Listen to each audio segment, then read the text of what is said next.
so excited because AEW All In London. We're getting closer and closer. That's August 25th, but Perloff, before that, you've got the Owen Hart Cup tournament. That's today. So excited. Tony Khan, who is the president, CEO, and general manager of AEW, also head of football at Fulham FC, also owner and football stats, as you put it, of the Jacksonville Jaguars. You wear so many hats, Tony. Thanks for making time for us. You know, here's the first question. You guys just came off of Forbidden Door, your pay-per-view event. How long do you unpack that, give yourself, to enjoy that before you have to turn your attention to the next thing? Well, we didn't even have a full week because we had to jump right into it. A few days later, we had our huge AEW Beach Break event, which was a huge success for us. It was the #1 rated show on television in all viewers 18 to 34, which is pretty cool because we're on TBS, which is a top cable channel. But we also beat all the networks on Wednesday night in young viewers, and we were the #1 show overall on cable. So it was really, really cool. And it was a great thing to come out of Forbidden Door and have a big episode of Wednesday Night Dynamite. And it really set up a huge episode tonight. Like you said, we have the Wednesday Night Dynamite Owen Hart Foundation Cup Finals tonight on TBS. It's going to be a great show. The men's tournament and the women's tournament have just been outstanding this year. And it's going to be really, really great wrestling tonight. And really, it's been a great streak of shows for AEW since Forbidden Door. So, Tony, we're building momentum towards All In August. I mean, I got to tell you, how you get Maggie and I to London next year. This year, I don't know if we could do it. I don't know if it will be next year, but it feels like it's going to be really exciting. What's it like over there for wrestling? I know I've been in different parts of the world where wrestling is popular. Is it the same overseas as it is in America? It's so popular. We set the world attendance record for all pro wrestling shows ever last year in London for this event, AEW All In. We sold 81,035 tickets. It was the record for sales, and we're going to go back this year. We've got a great advance, and it's going to be a huge show August 25th on pay-per-view at Wembley Stadium. And again, we're going to pack the stadium. We're going to have a great time. The fans are so loud, so passionate. There's a lot of chanting and singing. It feels a little bit more akin to a English football crowd, and it's a lot of fun. I can't wait to go back for AEW All In. And tonight on AEW Wednesday Night Dynamite on TBS, everybody's going to find out live tonight, 8 p.m. It's going to be a great show. We'll find out tonight who is going to be wrestling for the World Championships at AEW All In. The winners of tonight's Owen Hart Foundation Cup Finals, the man who wins the tournament, the woman who wins the tournament, they will each be getting shots at the world title at AEW All In Wembley Stadium. You know, Tony, we've been lucky. We've got a chance to talk with you throughout the years. And, you started AEW around 2017, 2018 time, right? And I'm curious, in terms of the pay-per-views and these massive events, what have you learned since then about how to build out a card? What really resonates with the fans? How to stack things differently for a Wembley show versus one in the States? All this institutional knowledge you now have from doing this for a while, what's the biggest thing you've learned? Well, it's a great question. I think being able to deal with injuries and things that come up in pro wrestling is the most important thing. And really, there was never a better time to be prepared to accommodate changes than the lockdown, the pandemic, where, things changed all the time. But I think for us, pro wrestling has been a very high risk business in terms of people are flying around doing all kinds of crazy moves. We have had injuries, people jumping off the top of the cage, and that can change things in a heartbeat. And you have to be ready to plan. And I think what's really exciting for us right now, the roster is getting healthy. This is the first time in AEW all year that we've had MJF. And at the same time, we've brought back Dr. Britt Baker, DMD. Hangman Page tonight is wrestling for a shot at the AEW World title versus Bryan Danielson. They have one of the greatest rivalries ever in AEW. This is kind of a rubber match, but it's their fourth match because they're 1-1-1. Each man has won one match and there was one draw. So I think it's really exciting to have such a huge final, but it's also been great having Hangman back in AEW at his best these past couple weeks. And the roster right now, I think, is as strong as it's ever been because we added top free agents in AEW this year. We brought in Will Ospreay, the top star from the UK, Kazuchika Okada, the top star from Japan, Mercedes Moné, one of the biggest free agents ever, certainly I think the biggest female free agent wrestler of all time, all came in this year and all hold championships in AEW. Ospreay's the international champion. And of course, Okada's the continental champion.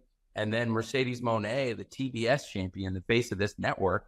We'll see her tonight on TBS. Very excited about that. But we've also brought back a lot of the greatest AEW stars from the beginning. Like I said, MJF, Britt Baker, and Hangman all back. And there's more to come. It's really a great time for AEW. Yeah, this roster is massive. You guys have done such a great job. Now, you mentioned jumping off a cage and you mentioned free agent. So, Easter eggs here. Shane McMahon. There are some rumors out there that he could be interested in joining AEW. Would you say the interest would be mutual of having Vince McMahon's son join your outfit or no? Well, I think Shane McMahon is somebody that I've never met, but has a lot of experience in wrestling and has a lot of friends in AEW. And I have never really had any conversations with him or talked to him ever. I know that he ran into Mercedes Moné after Forbidden Door, which was very cool and kind of a cool coincidence. But yeah, I've never met him. I'd always be open to talk to him, and he's welcome to stop by anytime. You know, I know that's an interesting rumor. There's been all kinds of interesting people in wrestling to come into AEW and walk through that Forbidden Door. This might be, if it ever happened, one of the more shocking ones. But certainly, I even though I've never talked to him, he seems like a really nice guy. Speaking of, you never know who, right? And the amazing wrestlers that you've added to your outfit. We got a big announcement earlier this week last week that John Cena is going to be retiring in 2025. I'm just curious, have you ever had a conversation with John Cena? Did you ever try to, make him an offer or have a conversation, or have you ever had an overture to John Cena, one of the great wrestlers? No, I haven't. I've talked to his dad several times. His father comes to a lot of the AEW shows. So his dad is a regular in the front row. Anytime we're in Boston, John Cena Sr. is a regular AEW guest and a very nice person. I've never talked to John. The closest we've come is we're both part of this big Discovery Shark Week promotion. He's hosting Shark Week, and last week Shark Week sponsored AEW. So there's been a lot of cross promotion, but we've never talked in person. Definitely both working with the great people at Warner Brothers Discovery, though. Is he on your Mount Rushmore of wrestlers? Sorry, Mag. That kind of there was a little. Sorry. Is John Cena? Would he be on your Mount Rushmore of wrestlers, or is that a different four? It's a great question. I think he'd definitely be somebody anybody would have to consider. Certainly, especially of the modern era. For me, a lot of the people on my Mount Rushmore are probably people I grew up on, but they're also a lot of people I grew up not only being a fan of, but have gotten to work with later in life. Sting, to me, is up there. And this past year, we had Sting's retirement in AEW. And the run Sting went on, I think it was unparalleled. And it's probably the greatest thing we've ever done in AEW for Sting to come in, wrestle here for 3 years, undefeated, teaming with Darby Allin, and for them to become the World Tag Team Champions and have the greatest retirement match in history versus the Young Bucks at Revolution.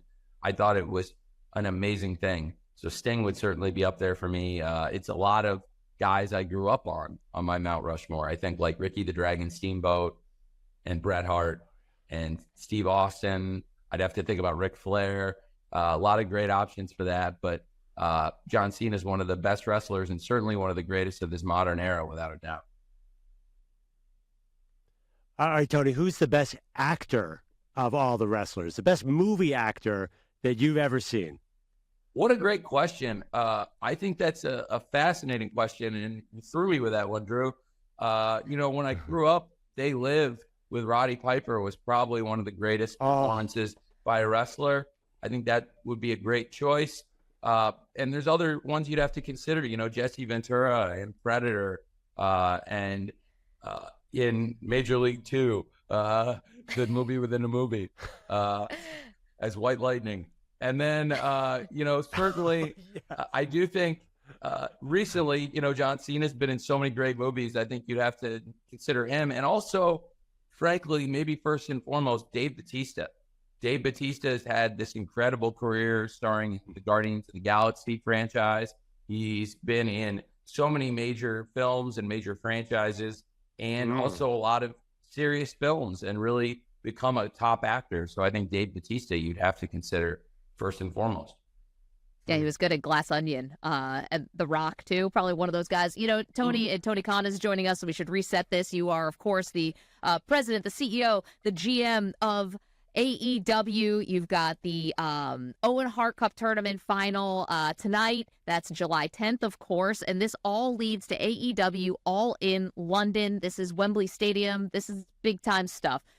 This is over 80,000, right, Tony? I don't know if you're even going to go bigger than that this time. Well, we'll see what happens. I mean, right now we're at a very similar pace. We started selling the tickets earlier this year, and I think that was a really smart move. And we managed to keep a similar pace. And I think if we can have a really hot closeout, I would expect that kind of a crowd. It's going to be a huge crowd, one of the biggest wrestling shows of all time, August 25th, Wembley Stadium. But first, tonight on TBS, it's going to be a great event from the home of the Hart family, Calgary, Alberta, Canada, one of the greatest wrestling cities in the world.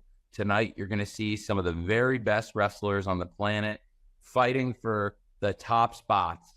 And it's going to be a great, great show. We've also got a Stampede street fight, Chris Jericho versus Samoa Joe.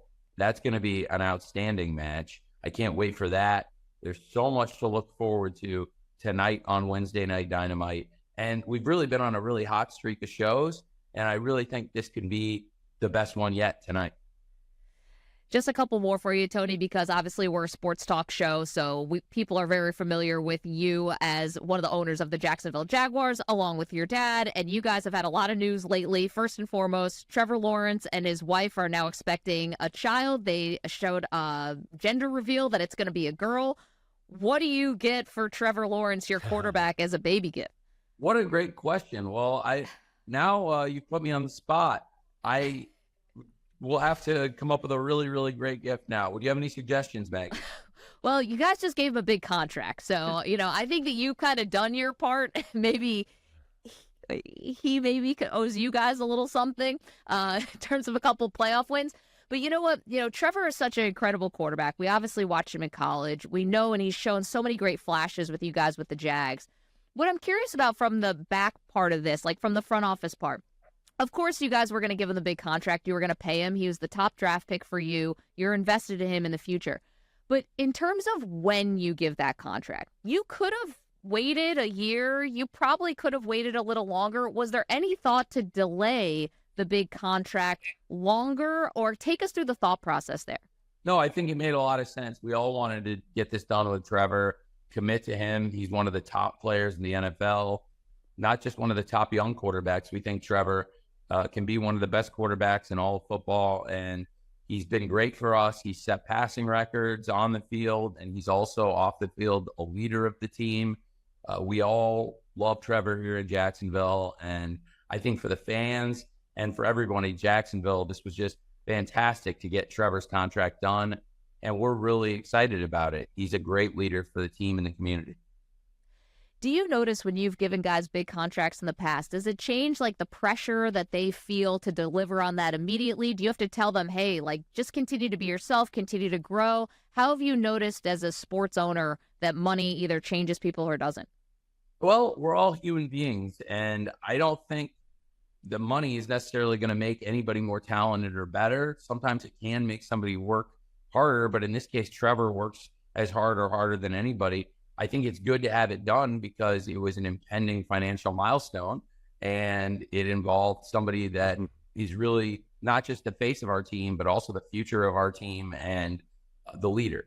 And it makes a lot of sense. We also for the leader of the entire franchise, have a great head coach in Doug Peterson, somebody everybody respects and believes in. And I love working with Doug. And I think with a great head coach and a brilliant play caller in mind like Doug, and to have somebody like Trevor Lawrence, who is one of the most talented young players in football, we're really fortunate to have these two and to have this team behind them. We were also really excited to extend Josh Allen's contract. He set the franchise record for sacks last year, and we've had a lot of great players, and we've had a lot of top tacklers and some of the leading sack artists in the NFL. And Josh Allen is now at the top of that list, and we were also really excited to commit to Josh and get that extension done because he's been absolutely fantastic for the Jaguars. And it's also great for the fans and the community to know these top players like Trevor Lawrence and Josh Allen are locked in for the Jaguars because we've just voted on and gotten the city's support for the stadium of the future. We're really, really excited about that. It's going to be something amazing. And that's really my dad's forte, this development planning. And he's put something really great together here in Jacksonville. And for the Jaguars, I think everybody can be really excited about what's to come with the stadium of the future in Jacksonville. Tony, last one for you. And it's about this fun article that we saw about the biggest celebrity fan from every NFL team. And for the Jags, it was Derek Trucks, the guitarist, who is now part of the Allman Brothers band and, is a fantastic guitarist. Do you consider him the biggest celebrity Jags fan, or is there someone that list maybe was missing? I think he's a huge celebrity. Certainly in the world of music, he's one of the most respected musicians out there. And he is a huge, huge fan. So for me, you would definitely have to consider Derek because he comes to all the games and texts me all the time after big wins and during the week. I think he's just a fantastic person. There are some huge Jags fans in AEW. When we've had some of the big games, we've had people like the AEW World Champion Swerve Strickland. We've had Samoa Joe, Chris Jericho, who are fighting each other tonight on TBS. In this Stampede Street Fight, and a lot of the other big names come and visit us. We've actually done the AEW Stadium Stampede here in the Jag Stadium and had some great crossovers. So I think we have a lot of big celebrity fans across all different sports and acting, but certainly Derek Trucks in the world of music is a huge, huge Jags fan and a really nice guy. Tony, can't tell you how much we appreciate this. You always make the time for us, and we're excited for you. You got, of course, tonight on TBS, all leading into AEW, all in London, August 25th. It's going to be a fantastic event. Thank you so much, Tony. Thank you, Maggie. It was great to be on with you today. I really appreciate you having me, and see you tonight on TBS at 8 p.m. for the Owen Hart Foundation Cup Finals.